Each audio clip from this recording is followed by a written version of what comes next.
सदर साहब कहते हैं जी अगर मैं आज ईवान सदर में ना होता तो आज मैं भी इमरान खान साहब के साथ अडयाला जेल में होता। तो गैर मुल्की मुबसरीन हैं वो पाकिस्तान का वीजा अप्लाई कर लें। इलेक्शन कमीशन ऑफ पाकिस्तान आइंदा चंद दिनों में एग्जैक्ट डेट जो है वो बताने जा रहा है। पाकिस्तान तहरीक इंसाफ का जो सोशल मीडिया सेल था, फवाद चौधरी साहब उनका दफ्तर था, सोशल मीडिया ऑपरेट हो रहा था पाकिस्तान तहरीक इंसाफ का। सैकड़ों जो है वर्क स्टेशन मौजूद थे। 72% जो वो अकाउंट्स थे, अली जैदी थे, वह इमरान इस्माइल थे जो मेन फिगर्स थे। कोई कहता था यहाँ गोली खा लूंगा, वो सब के सब तो कपड़े झाड़ कर छोड़ कर एंजॉय करके मिनिस्ट्री और निकल गए। जो खान साहब के साथ अडयाला जेल में हैं उनकी कहानी अपनी हमने एंड में बतानी है।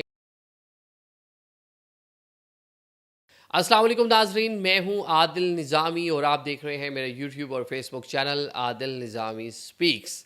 नाज़रीन, आज के व्लॉग में ज़रा अदालती कार्रवाइयों से हट के बात करनी है और आज अदालती कार्रवाइयाँ भी थी, लेकिन रोज़ाना ही हम अदालती कार्रवाइयों पे व्लॉग कर रहे थे। सोचा था थोड़ा सा डिफरेंट जो खबरें हैं थोड़ा उनको डिस्कस कर लें। सबसे पहले पाकिस्तान तहरीक इंसाफ का सोशल मीडिया के हवाले से एक स्कैंडल जो है, बड़ा स्कैंडल सामने आया है। इसकी बहुत सी चीज़ें ऐसी हैं जिसके हम खुद ऐनी शाहिद भी हैं, क्योंकि हम पाकिस्तान तहरीक इंसाफ को कवर करते रहे और खान साहब जो प्राइम मिनिस्टर थे तो उनको कवर करते रहे। बहुत सी चीज़ें ऐसी हैं जो हमारे भी सामने रही, आज तो कुछ उन पर भी रोशनी डालेंगे। सेकेंडली, आज जो इलेक्शन के हवाले से पेशरफ्त हो रही है, 2 नवंबर को supreme court of Pakistan election के हवाले से केस की समाअत करेगा। हम आज आपको ये खबर दे रहे हैं कि आइंदा चंद दिनों में इलेक्शन की तारीख जो है अनाउंस होने जा रही है। तीसरा हम बात कर लेंगे सदर पाकिस्तान की। सदर साहब कहते हैं जी ईवान सदर में ना होता तो आज मैं भी जेल में होता, तो ज़रा इसको भी डिस्कस करेंगे। सबसे लास्ट में डिस्कस करेंगे शाह महमूद कुरैशी साहब जो हैं, उनकी साहबजादी ने एक ट्वीट किया है जिसमें उन्होंने इंतहाई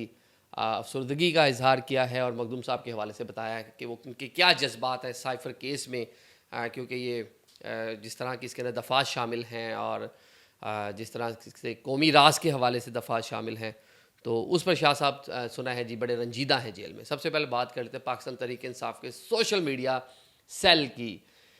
पाकिस्तान तहरीक इंसाफ का जो सोशल मीडिया सेल था, जब खान साहब प्राइम मिनिस्टर थे तो पाकिस्तान तहरीक इंसाफ का जो पूरा बलून है, जो पूरा बूम मिला, वो भी सोशल मीडिया डिजिटल मीडिया से मिला। पाकिस्तान तहरीक इंसाफ ने बहुत कोशिश की कि जो मेन स्ट्रीम मीडिया है, हमारा कौमी मीडिया है, निजी न्यूज़ चैनल हैं, इनके पैरेलल लाकर डिजिटल मीडिया को और सोशल मीडिया को खड़ा कर दें। एक टाइम पे उस टाइम के जो वज़ीर इत्तलात थे फवाद चौधरी साहब, इंतहाई अच्छे इंसान हैं, लेकिन वो इस हवाले से उनका जो मौक़िफ़ था वो कहते रहे कि जी मेन स्ट्रीम मीडिया ख़त्म हो गया, ये तो बिल्कुल ख़त्म है, इसको तो बंद कर देना चाहिए। जो नए आने वाले बच्चे हैं वो मैस कम्युनिकेशन में दाखिला भी ना लें, क्योंकि जॉब्स नहीं है, तो लिहाजा आपका जो मुस्तकबिल है तारीख़ है, तो आप सिर्फ ये जो तारीख़ मुस्तकबिल अपना जो है उसको बचाने के लिए अब जिन लोगों ने कर लिया है वो सारे सोशल मीडिया पर आ जाए, मेन स्ट्रीम मीडिया को छोड़ दें। लेकिन शायद अब पाकिस्तान तहरीक इंसाफ को इसका अंदाज़ा हो रहा होगा कि मेन स्ट्रीम मीडिया की जो अहमियत है वो आज भी अपनी जगह जूं की तू मौजूद है।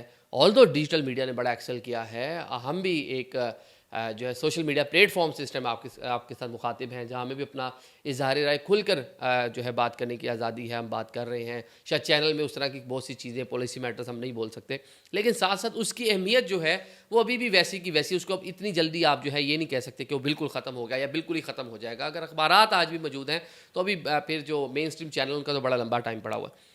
तो अब उस टाइम बिल्कुल पैरेलल खड़ा किया गया। इस्लामाबाद में जो वफाकी वज़ीर इत्तलात और नशरियात थे उस टाइम के फवाद चौधरी साहब, उनका दफ्तर था। सिर्फ एक मैं आपको ऑफिस बताने जा रहा हूँ। मैंने आपको शुरू में जिस तरह कहा कि बहुत सी चीज़ों के हम भी ऐनी शाहिद हैं, जहाँ जहाँ से ये digital media social media operate हो रहा था पाकिस्तान तहरीक इंसाफ का, जिसको अब CDM भी बोलते थे लोग, तो उसका सिर्फ एक ऑफिस का मैं आपको अहवाल बताता हूँ। पाक चाइना सेंटर, अगर आपको पता हो, 7th एवेन्यू के कॉर्नर के ऊपर फवाद साहब ने अपना दफ्तर जो है वो वहाँ मुंतकिल किया था। वो भी एक नई कहानी थी कि चाइना ने पाकिस्तान को जिस तरह सोशल एक्टिविटीज़ और अपने दो तरफ़ा ताल्लुकात की प्रमोशन के लिए बना के दिया था, लेकिन वहाँ पे जी शुरू में कहा गया जी हम यहाँ पे एक यूनिवर्सिटी बना रहे हैं मीडिया के हवाले से, लेकिन वो सब दफ्तर ही वहाँ पर गया और उसका जो 2nd फ्लोर था ऊपर, वसी और अरीज़ हाल था, जिसमें सैकड़ों जो है वर्क स्टेशन मौजूद थे, जहाँ पे नौजवान बच्चे बच्चियाँ बैठ कर पाकिस्तान तहरीक इंसाफ का प्रोपोगेंडा सेल, उसको मैं तो कहूँगा, क्योंकि वहाँ पे प्रोजेक्शन जो है वो हुकूमत की नहीं हो रही थी, वहाँ पर प्रोजेक्शन पाकिस्तान तहरीक इंसाफ की पार्टी की हो रही थी और वहाँ से सारी चीज़ें चल रही थी। अब आज जिस तरह से प्रेस कॉन्फ्रेंस कर दी जनाब किसका नाम है नून लीग के रहनुमाओं ने, और फयाज हसन चौहान ने जिस तरह बातें की, डॉक्टर फरदौस आशिकवान ने जिस तरह बातें की, देखें ये दोनों तो हैं ऐनी शाहिद, इनको तो सारा मालूम है, क्योंकि वो पंजाब में देखते रहे वजारत इत्तलात और वो प्राइम मिनिस्टर की मामले खसूसी बराए इत्तलात और नशरियात थी डॉक्टर साहिबा जो हैं। लेकिन ये असल कल्प्रिट्स भी हैं, इनके होते हुए वो सारी चीज़ें हो रही थी। लेकिन उस टाइम को हम इसलिए डिस्कस नहीं करेंगे या वो नहीं किया जा सकता क्योंकि उस टाइम तो वन पेज था। उस टाइम तो जो खान साहब का बयानिया था वो रियासत पाकिस्तान का बयानिया था। उस टाइम तो जो नून लीग थी, उस टाइम तो जो पाकिस्तान पीपल्स पार्टी थी, उस टाइम तो जो मौलाना थे ये गद्दार थे, ये तो सबसे बड़े चोर थे। और वन पेज मुहिब वतन, आर्मी चीफ कौम का बाप और पता नहीं क्या कुछ, उस टाइम वो वाला टाइम था। वो मतलब टाइम थोड़ा मुख्तलिफ था। और अब 9 मई या खान साहब को वजारत उज़्मा से हटाए जाने के बाद टाइम ज़रा बदल गया। तो अब मसला जो है, जो मौजूदा जो हुकूमत भी है या फ़याज़ हसन चौहान भी हैं या बाकी जो लोग इस टाइम इस खबर को लेके आने वाले हैं, उनको मसला खान साहब की वजारत उज़्मा से हटने से पहले वाले मामलात में नहीं है क्योंकि उस टाइम वन पेज था। अब मसला है उसके बाद से पाकिस्तान तहरीक इंसाफ ने इदारों के बयानों के बारे में एक सख्त गिर मौक़िफ़ जो है अपनाया और एक बयानिया बनाया और तनकीद की, बोलते रहे। खान साहब जलसों में जुलूसों में इनाम लेते रहे और एक टाइम तो ऐसा आया कि अफसरान के सीधे सीधे नाम उनको डायरेक्ट धमकियाँ देनी शुरू कर दी और वो सारी की सारी धमकियाँ जो सोशल मीडिया पे थी वो इन्हीं अकाउंट्स के ज़रिए, जो पहले वन पेज वाले अकाउंट थे, उन्हीं के ज़रिए दी जा रही थी। उन्हीं के ज़रिए खान साहब की जो है तकरीर जो थी, उनकी शॉर्ट कटिंग, टिकटॉक, उसके अंदर साउंड इफ़ेक्ट्स, उसके अंदर लाइटनिंग इफ़ेक्ट्स और उसके अंदर पता नहीं क्या कुछ डाल डाल के जो प्रोजेक्शन थी वो उन्हीं अकाउंट से, जिस तरह ये फिगर बताया गया है कि 72% जो वो अकाउंट्स थे जो पहले स्टेट के हवाले से पॉलिसीज़ या उस पर बात करते थे, वो एक सियासी जमात यानी कि पाकिस्तान तहरीक इंसाफ का जो मौक़िफ़ था या उसका जो बयानिया था वो उसको लेकर चलने लग गए।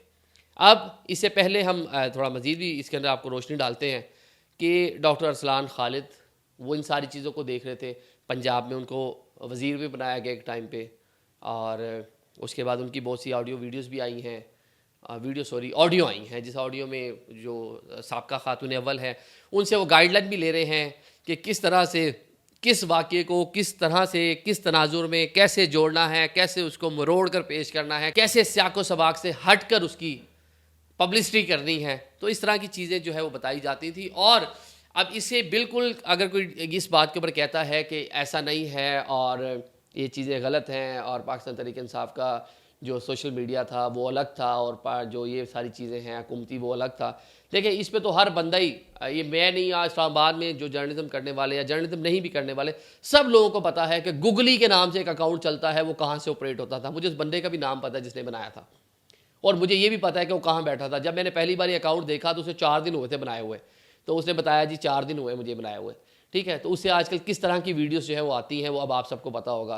कि कैसी वीडियोस कैसा मवाद आ रहा है। उस टाइम अरसलान खालिद है, फैसल जावेद है, दुरानी साहब हैं, इमन फवाद चौधरी साहब खुद हैं, फ़ारूक हबीब हैं, चौहान साहब हैं, ये सारे लोग इसको मिलकर देख रहे थे। उस्मान डार का भी नाम इससे शामिल है, वो भी देख रहे थे। उनके ज़ेर साया भी एक अलग से सेल चल रहा था, मैं उसको डिस्कस नहीं करता, वो बड़ी एक हसास जगह के ऊपर चल रहा था। उसको भी जो यूथ अफेयर्स के हवाले से चीज़ें हैं उसको नाम दिया था कि उसको हम उसकी पब्लिसिटी करते हैं। लेकिन जो सारी की सारी चीज़ें हुकूमत जाने के बाद हैं, वो सारी मैन फोर्स जो अकाउंट्स थे उसकी सिमत जो है वो एक मखसूस जानिब जो है वो मोड़ दी गई। इस पर बिल्कुल डेफिनेटली इन्वेस्टिगेशन भी होनी चाहिए, इस पर बात भी होनी चाहिए। अब थोड़ा आगे इलेक्शन की बात कर लेते हैं। इलेक्शन के हवाले से आज मैं आपको ये खबर दे रहा हूँ कि आइंदा चंद रोज़ के अंदर जिस तरह इलेक्शन कमीशन ऑफ पाकिस्तान ने पहले महीने और हफ्ते का ऐलान किया हुआ है कि जनवरी 2024 के आखिरी हफ्ते में मुल्क में आम इंतखाबात का इनेकाद होगा।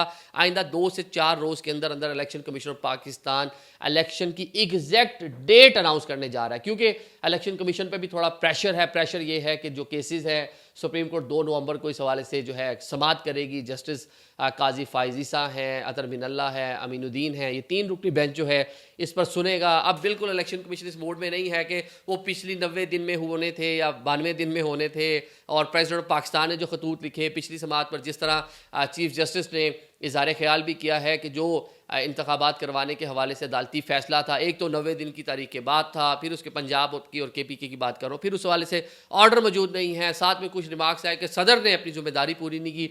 अगर सदर पाकिस्तान डेट दे देते, लेकिन सदर कहेंगे जी मैं ख़त लिख चुका था चीफ इलेक्शन कमिश्नर को, चीफ इलेक्शन कमिश्नर कहेंगे जी हमने कह दिया था, अदारे पैसे देने को तैयार नहीं थे। तो ये नया पंडोरा बॉक्स खुल जाएगा। इसको अवॉइड करने के लिए और अपने कांधों से वजन उतारने के लिए इलेक्शन कमीशन ऑफ पाकिस्तान आइंदा चंद दिनों में एग्जैक्ट डेट जो है वो बताने जा रहा है। आज इलेक्शन कमीशन ने तमाम तर जो तैयारियां वो हमने देखा है, हमने 2-3 इजलास भी उनके जो है अटेंड किए, उन्होंने मीडिया ब्रीफिंग दी बैकग्राउंडर जो है।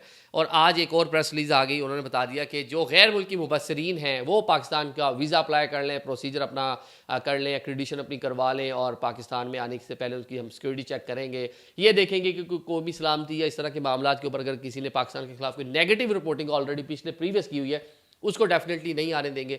लेकिन ओवरऑल जो दुनिया के बड़े न्यूज़ चैनल हैं, मुबसरीन हैं, वो लोग पाकिस्तान आ सकते हैं और आके इलेक्शन की कवरेज कर सकते हैं। तो ये एक अच्छी खबर है, तैयारियां मुकम्मल है। बाकी सदर पाकिस्तान का आज हामिद मीर साहब ने इंटरव्यू किया। सदर साहब कहते हैं जी अगर मैं आज ईवान सदर में ना होता तो आज मैं भी इमरान खान साहब के साथ अडयाला जेल में होता। अब ये भी बड़ी मज़े की बात है क्योंकि सदर साहब कह रहे हैं कि मैं अडयाला जेल में होता।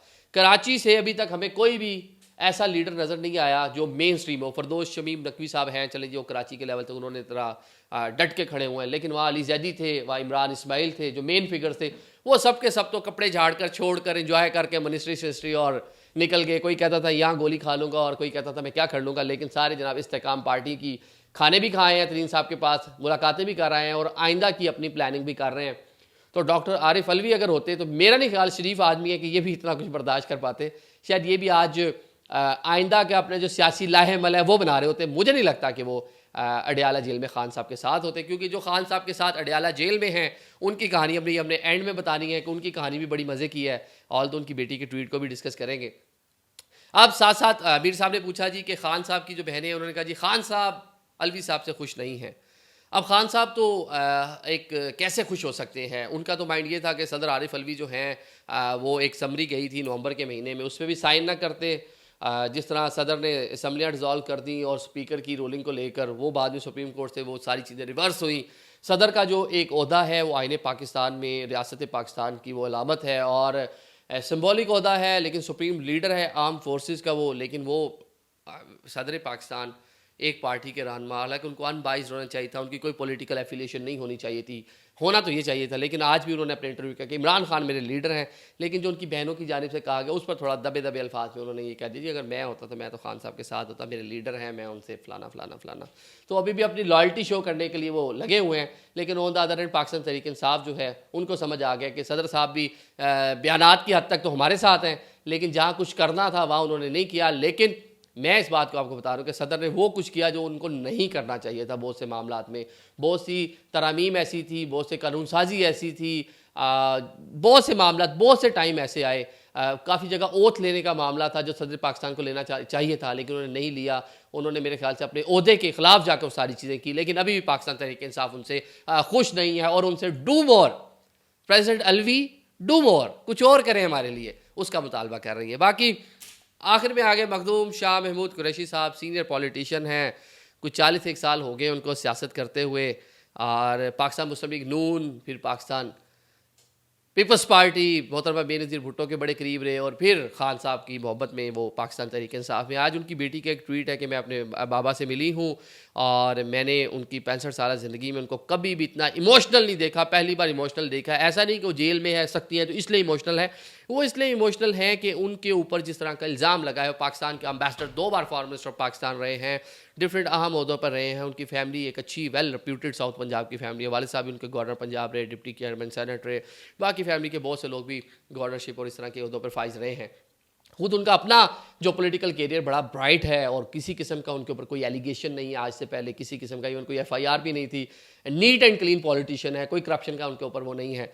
ये सारी का क्रेडिट है उनको, ये हम उनकी तारीफ कर रहे हैं। लेकिन अभी वो बेचारे जो है ना अहम ही मारे गए हैं मखदूम साहब। मखदूम साहब के बारे में एक जो PTI के एक सीनियर रहनुमा से चंद रोज़ कबल जो है वो ऐसी मुलाकात हुई। उन्होंने कहा मखदूम साहब 3-4 बार जो है ना उन्होंने सोचा बस चले जी घर, हम भी ये इतना बर्डन काम है। मखदूम शाह महमूद कुरैशी, गद्दी नशीन जनाब हज़रत बहाउद्दीन औलिया, मुरीदैन, गोडों पे हाथ, मतलब मखदूम साहब का एक अपना लेवल और स्टेटस है ना, तो कहाँ ये अडयाला जेल, मुझे सूट नहीं करती हैं सारी की सारी चीज़ें। लेकिन फिर एकदम दिल में ख्याल आ जाता था कि मखदूम साहब ये कोई भी टाइम आपके लिए बन सकता है। आप पाकिस्तान तहरीक इंसाफ मुल्क की सबसे बड़ी पॉलिटिकल पार्टी के चेयरमैन बनने जा रहे हैं। आपके दिल का पुराना सपना था अगर पार्टी कभी दोबारा पावर में आ जाए, खान साहब माइनस हो जाए, प्राइम मिनिस्टर पाकिस्तान हो गए। खान साहब ने तो आपको CM पंजाब भी नहीं बनाया था, उसके लिए भी आपको सीट जहांगीर तरीन एंड कंपनी मिल मिला के आपको हरवा दी थी, तो लिहाजा ये दिल में ख्याल आता होगा या कोई और मशवरा दे देता होगा उनको, मखदूम साहब फिर रुक जाते थे। लेकिन अब जो पता चल रहा है वो यही है कि मखदूम साहब की भी बस हो गई है और बस यही हुई है। अब उनको नज़र आ गया है कि अब उनका कोई मुस्तकबिल नहीं है पीटीआई में भी, और पीटीआई का भी ये बज़ाहिर अभी अगले 5-7 साल के अंदर जो लग रहा है कि वो मुस्तकबिल उस तरह से ब्राइट नहीं है। तो शायद मखदूम साहब अगले कुछ टाइम में जो उनका सब्र का पैमाना है वो लबरेज हो जाएगा। जिस तरह परवेज़ इलाही साहब डटे हुए हैं मोनस के लिए और कहते हैं जी वो मैं खड़ा हुआ मोनस को कहना वो ना पच जाए और बस मैंने डट के खड़ा हूँ, तो मोनस की सियासत बचा रहे हैं। मखदूम साहब अभी अपनी सियासत बचा रहे थे और आगे की चीज़ें फोर्स ही कर रहे थे, प्लानिंग कर रहे थे। तो अब जो है जो साइफ़र के ऊपर इल्ज़ामात हैं उनके ऊपर जिस तरह से गद्दारी और ये सारे मामलात और सीक्रेट एक्ट उससे रंजीदा हैं, क्योंकि नीट एंड क्लीन पॉलिटिशियन हैं। उस टाइम वो पार्टी के अंदर थे, वो पार्टी वन मैन आर्मी थी, वन मैन शो था वहाँ पे। जो खान साहब बोलते थे उस पे अमल दरामद होता था। जिस दिन शाह महमूद, फवाद चौधरी, परवेज़ खटक, इस तरह का कोई भी बंदा जिसकी एक अपनी आइडियोलॉजी थी, जो चीज़ों को अंडरस्टैंड कर सकता था, वो इख्तलाफ करता था, तो उससे अगले इजलास में फैसल वाडा, मुराद सईद, अली मोहम्मद ख़ान, इस तरह के लोग बैठ के उनकी इज़्ज़तें उछालते थे, उन पे इल्ज़ामात लगाते थे। लिहाजा ये जो सीनियर लोग जो ऑलरेडी मतलब पॉलिटिशियन रहे हैं, दीगर जमातों में भी रहे हैं, चीज़ों को अच्छे से जानते हैं, पाकिस्तान की सियासत को समझते हैं, अपनी इज़्ज़त बचा के चुप करके बैठे रहते थे। Thank you so much.